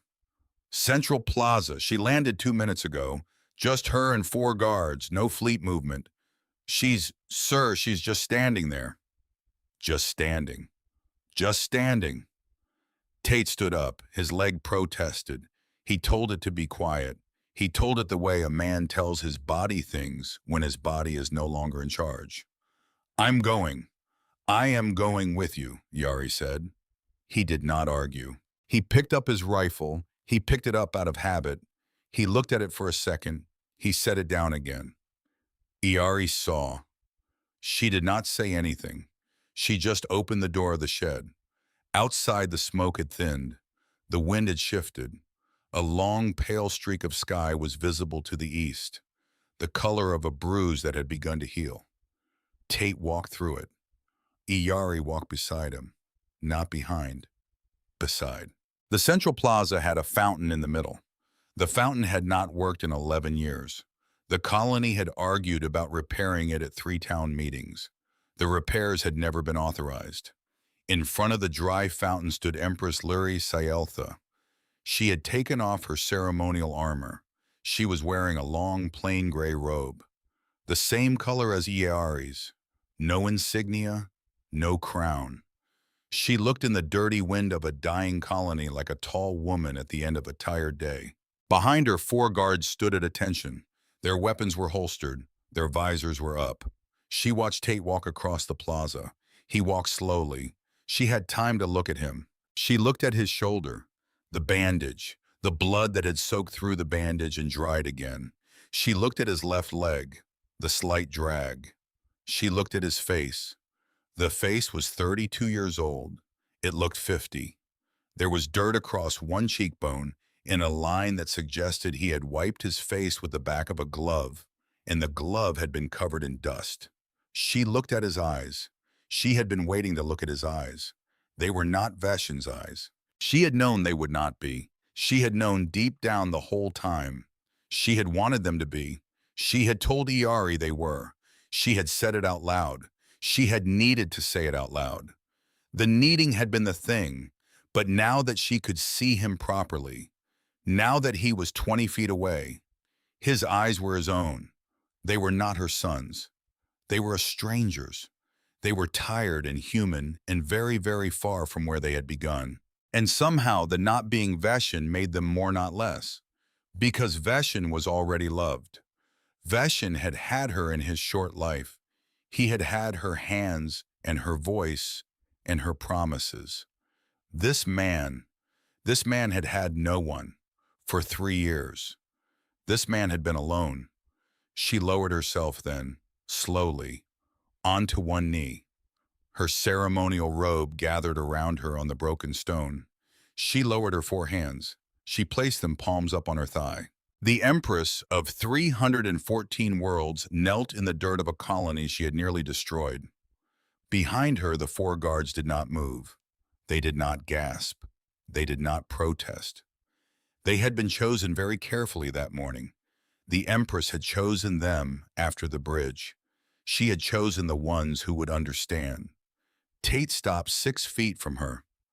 He did not kneel. He did not bow. He looked down at her. He was not certain what he was supposed to do. Yari at his shoulder said very quietly, "Tate, she is not surrendering. She is apologizing. To me, to everyone in the tunnels under us. You are just the one she can see." He looked at the Empress. The Empress looked up at him. Her face was very still. She spoke. Her English was good, better than Ayari's, older. The pronunciation of a woman who had learned the language from a man who had loved her 200 years ago and who had spoken it to her at night the way people speak languages to each other when the languages are private. "Tate Brannigan. Empress. My name is Lyre." He did not know what to do with that. He just nodded. "Lyre," he said. She nodded back. She did not stand. She stayed on her knee. Her 4 hands stayed open. "My fleet will leave human space within 10 hours. We will not return. The order has been signed and sealed and broadcast on Imperial channels. It cannot be revoked. Not by me. Not by anyone who comes after me." He nodded. "Your civilians will be returned to the surface. We will assist in rebuilding the colony. Material, engineers, medical, whatever you need, for as long as you need it. It will be paid for from the Imperial Reconstruction account. I will not be using that account for anything else." He nodded. "And?" She stopped. She breathed. She was not used to breathing under the weight of so many words. "And I would like to ask you for one thing." "What?" "Stand with me, in an hour, in front of my fleet, so they can see that what I have done today, I have not done in shame. So they can see the face I have decided to honor. So they understand." Tate looked at her. His brain ran the math the way it always did. She was asking him to stand on a stage, not literally, but effectively, in front of cameras, in front of soldiers, in front of an empire. He had spent 3 years trying to be invisible. She was asking him to be visible. He almost said no. He almost said no the way a wounded animal says no, from the inside of a place that did not believe in standing in light. Then he thought of Marigold. He did not know yet why he thought of her. Not in detail. Not the thing Inez and Riva were carrying in their pockets 3 levels under his feet. He just thought of the small girl with the yellow ribbon who had said in a corridor that morning, "You look like my dad." He thought of 200 people who would walk back up into a colony they had thought they would die in. He thought of what it would mean for them to know that the man they had watched on a helmet camera had not crawled away when it was over. He nodded. "All right." The Empress closed her eyes. When she opened them, they were wet. The wet was the color of pale violet. She stood up. She extended one hand, the first of her 4. Just one. Slowly. The way you extend a hand to someone who has been alone for a long time and may have forgotten how hands work. Tate looked at the hand. He reached out. His own hand was small in hers. Bloody. Dirty. The fingers were stiff from the cold and the burns. The hand of an empress and the hand of a colony security officer met above broken stone in the central plaza of Outpost Meridian 9. A drone hovering 80 feet above them recorded the moment. The drone was transmitting to the Imperial flagship. The transmission was being relayed to every Imperial ship in the fleet. The transmission was being relayed also by a small, unauthorized signal to a satellite over Earth that fed directly into Republic diplomatic affairs. Iyari had set up the second relay before they walked out of the shed. She had not asked permission. She was, after all, a scribe. The hand clasp lasted 4 seconds. 4 seconds is not a long time. 4 seconds was enough.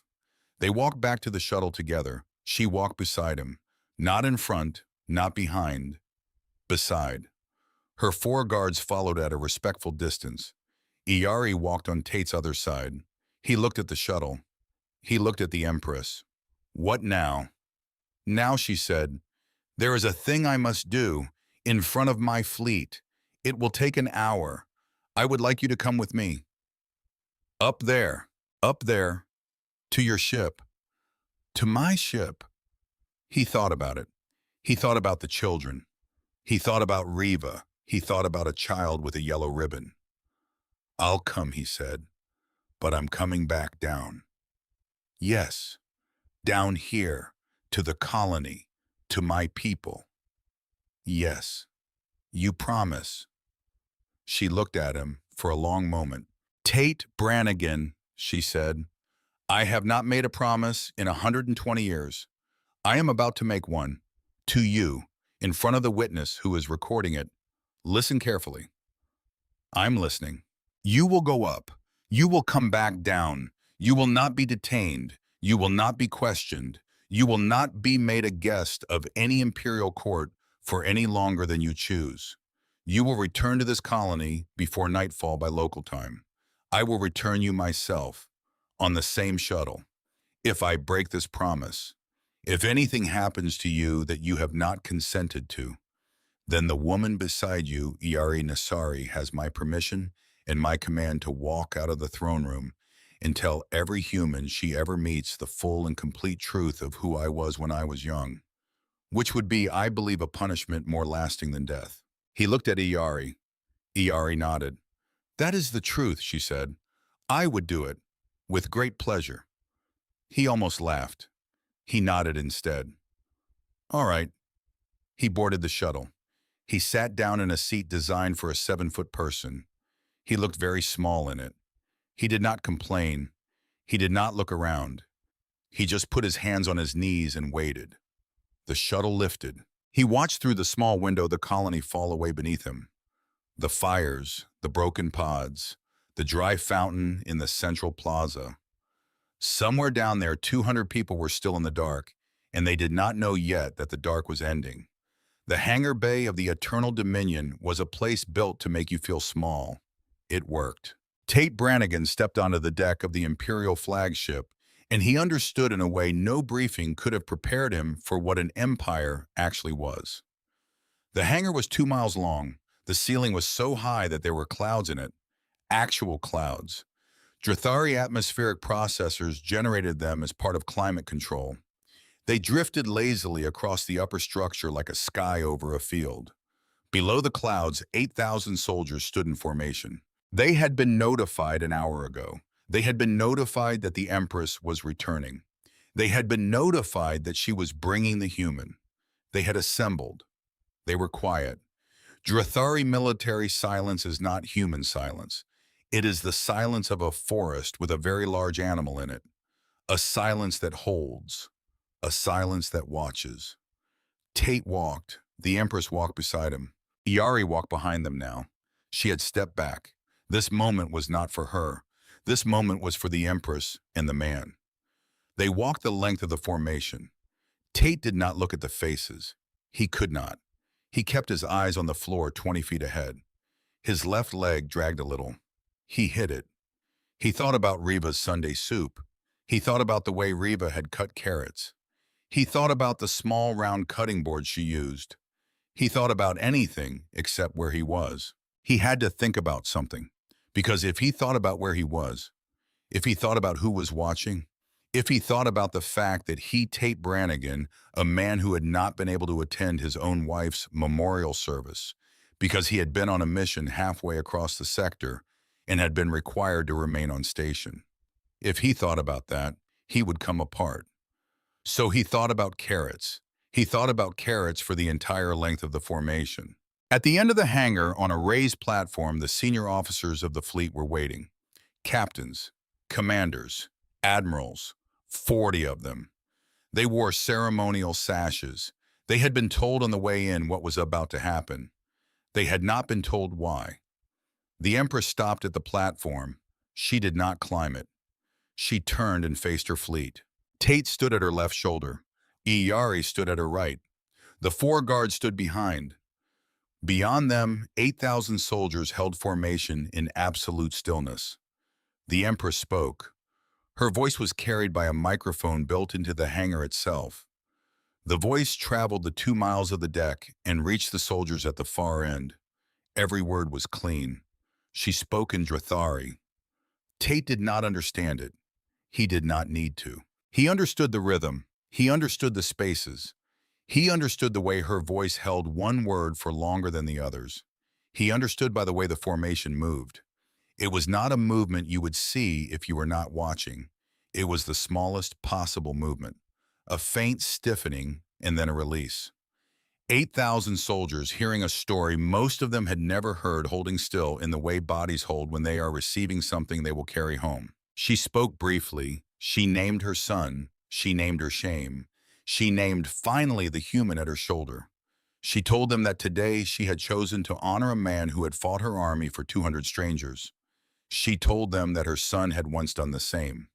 She told them last that she had been the wrong kind of empress for a very long time, and that today she was choosing to be a different kind. She turned then to face Tate. She knelt again, on the floor of her own flagship, in front of 8,000 of her soldiers. The kneel was a Drathari ceremonial form. Iyari would explain it to Tate later in the shuttle going down. The kneel had not been performed by a Drathari empress in 2,000 years. It was the form for a sovereign honoring someone she considered in that moment her equal in dignity. It was the kneel that one queen had performed for the warrior who had killed her in single combat in a story told to Drathari children. It was the kneel of the throne acknowledging that in this moment the throne was not the highest thing in the room. She lifted her 4 hands, palms up. She bowed her head. She stayed there. 8,000 soldiers behind her dropped to one knee.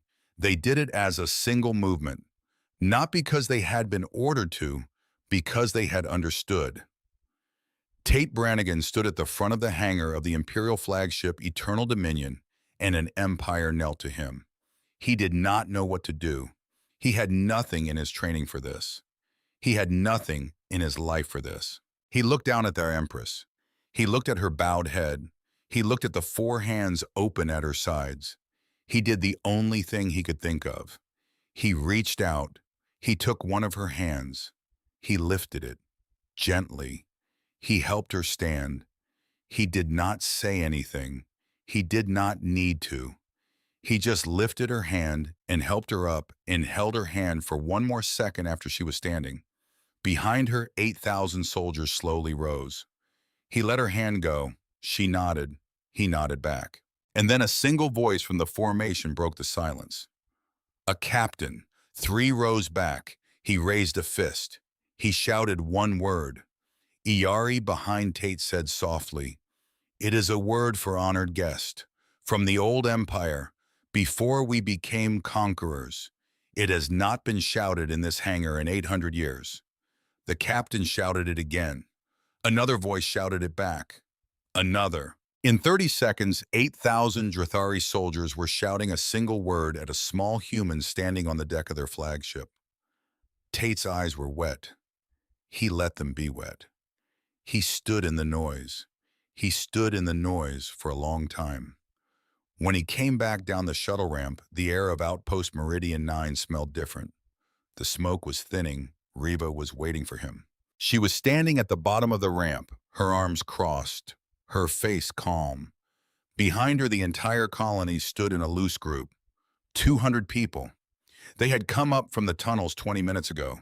They were dirty and tired, and they were squinting at the late afternoon light the way people squint after a long time underground. Some of them had been crying. Some of them were holding each other. Inez stood beside Reva.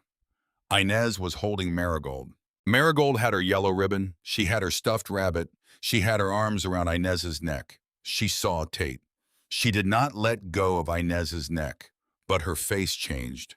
Her face did the thing children's faces do when they have been holding something inside them for an entire day, and now they do not have to hold it anymore.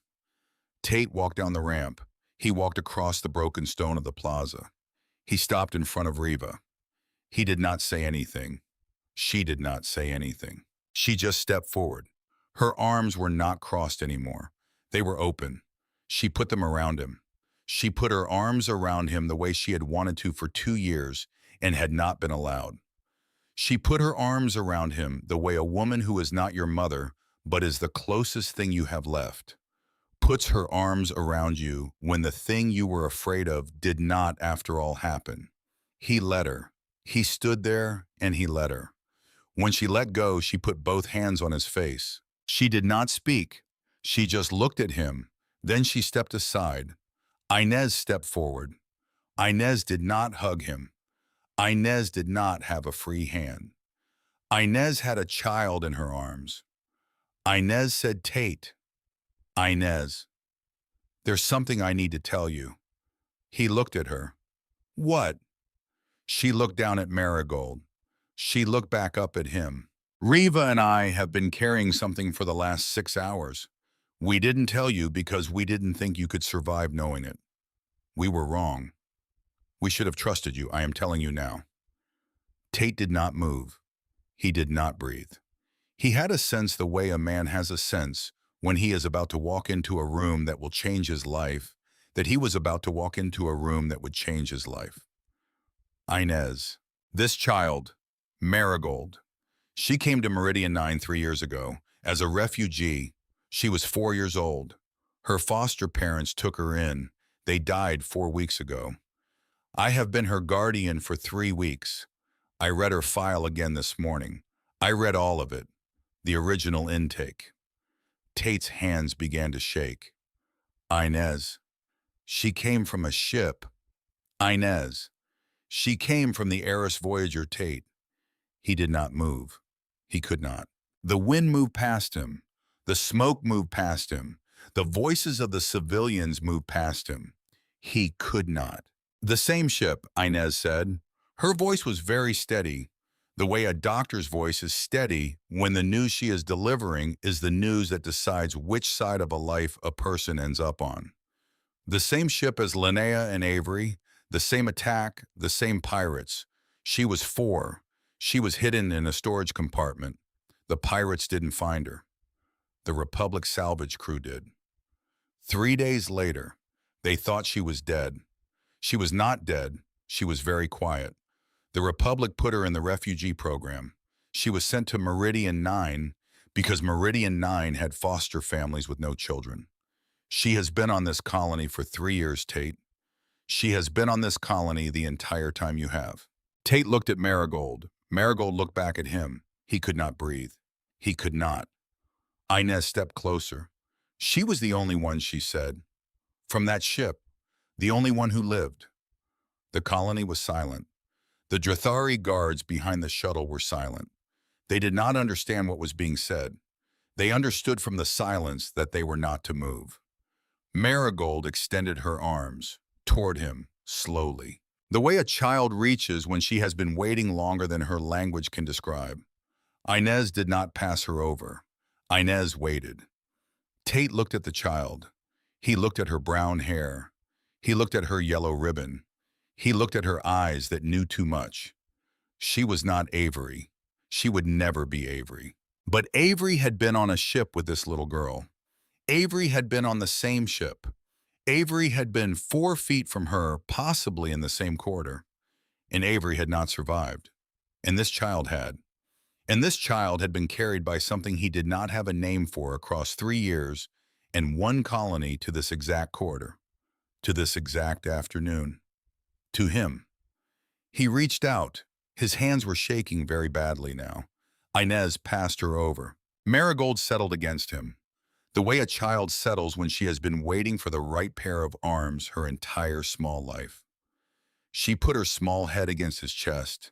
She put her stuffed rabbit between her stomach and his vest. She did not cry. Marigold never cried. She just breathed. She just breathed against his chest. Tate Brannigan, who had not held a child in 3 years, held her. He held her. He held her so carefully that his arms began to ache from the careful. He did not say anything. He could not. The whole colony watched. Riva had her hand over her mouth. Inez had tears on her face, but she was smiling. Soren was crying openly, which Tate had not seen Soren do even when he was 12, and broke his arm on the utility stairs. Iyari Nasari stood at the bottom of the shuttle ramp.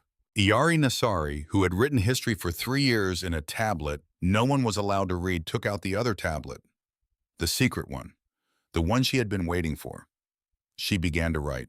She wrote, "On this day, at this hour, in a courtyard of a colony at the edge of human space, a small girl was returned to a father who was not her father by blood, who was not her father by law, but who was her father by something older than blood and older than law. The universe had carried her 3 years across the dark until it could put her down where she belonged." She paused. She wrote, and Iyari Nasari, scribe of the third rank, witnessed it. She closed the tablet. She did not put it away. She held it against her chest. The colony was quiet for a long, long time. Then Riva said very softly, "It's getting dark. We should get inside. The bunker has heat. I have soup. I always have soup." Tate looked up. He could not speak, but he nodded.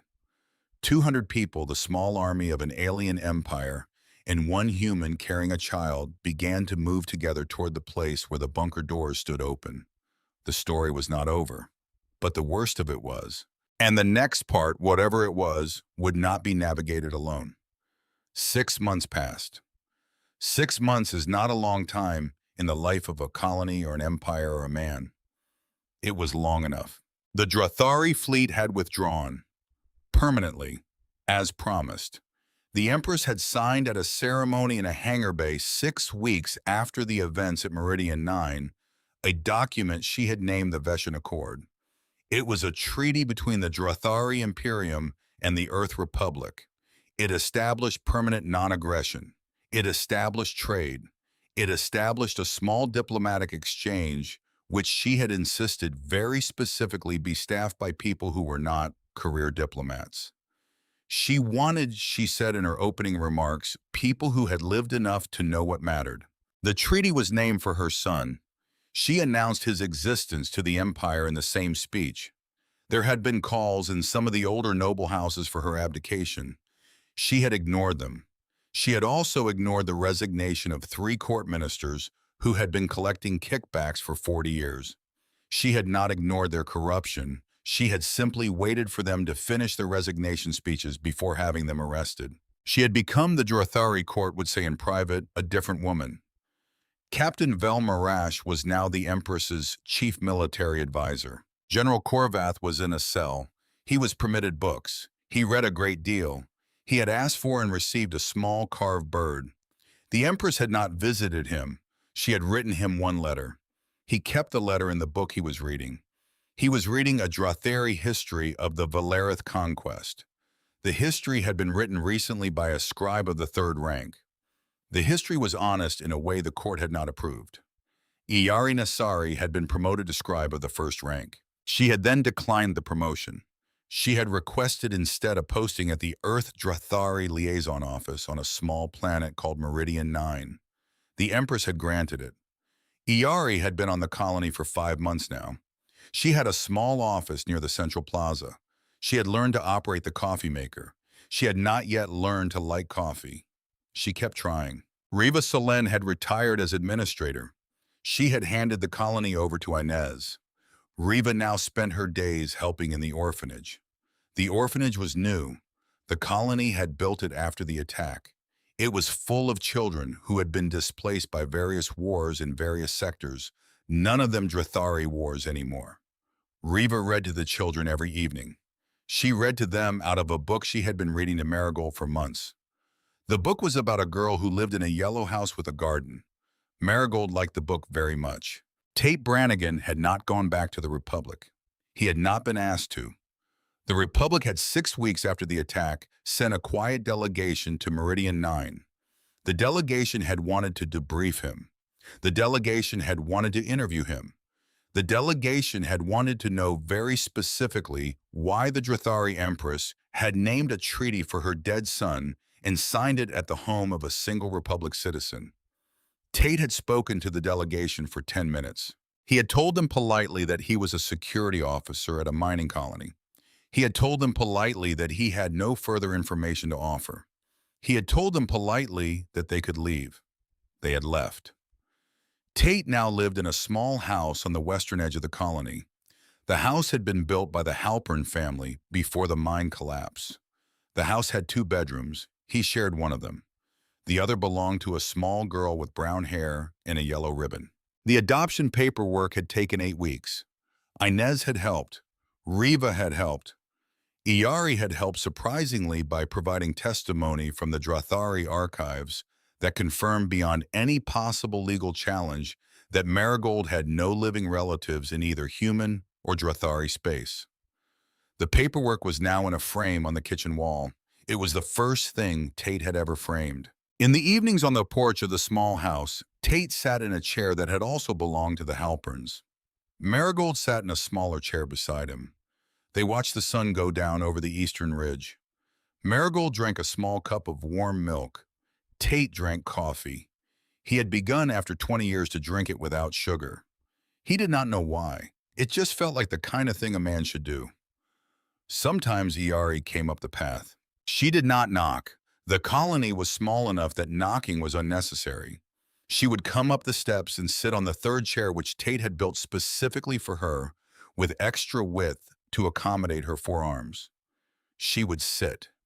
She would not bring coffee. She had given up. She would sit, and Tate would sit, and Marigold would sit, and the 3 of them would watch the sun go down. She and Tate did not speak about themselves. They did not need to. Yet. Or maybe ever. Or maybe in a year. Or maybe in 5. There was no hurry. A scribe and a security officer and a small girl with a yellow ribbon were not in a hurry about anything anymore. One evening in the 6th month after the attack, Marigold tugged at Tate's sleeve. Dad, she had begun 3 months ago to call him that. He had not asked her to. She had simply one morning at breakfast looked at him over a bowl of cereal and used the word. He had not been able to eat his eggs that day. He had hidden in the bathroom for 9 minutes. Iari had heard. Iari had not said anything. Iari was very good at not saying anything. Yes, sweetheart. Can we name a star? Name a star. Iari says you can name stars. She says the Drathari name stars after people they love.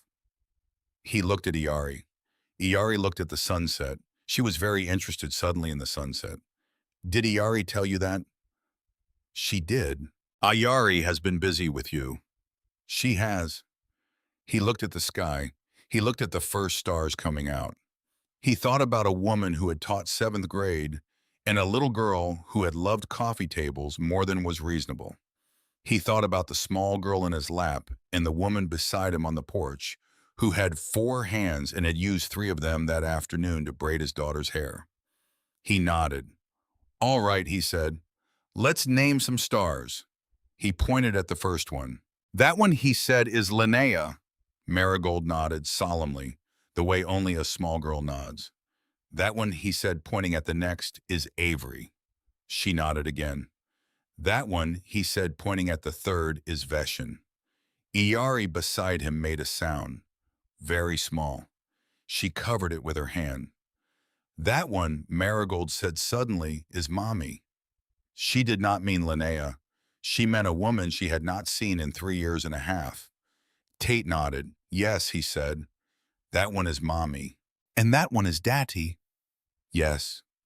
And... She paused. She looked up at the sky for a long time. Then she pointed at one more star. And that one, she said, is for us. Tate did not speak. He could not. He nodded. Marigold tugged his sleeve again. Dad, can I write a letter to the Empress? Tonight. Tonight. What do you want to say? That she's nice, that Iari has a hard job. I want to draw her a marigold. He nodded. Ayari beside him smiled. She would carry the letter herself in the morning to the diplomatic pouch that left every Tuesday. Iari reached across with her smallest hand and rested it gently on the back of Tate's hand on the porch arm. She did not look at him. She kept looking at the stars. He turned his hand over, slowly. He let his fingers thread just barely into hers. They watched the sky. The sky was full of named things now.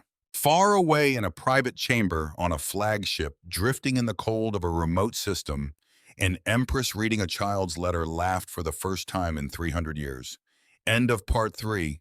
End of story.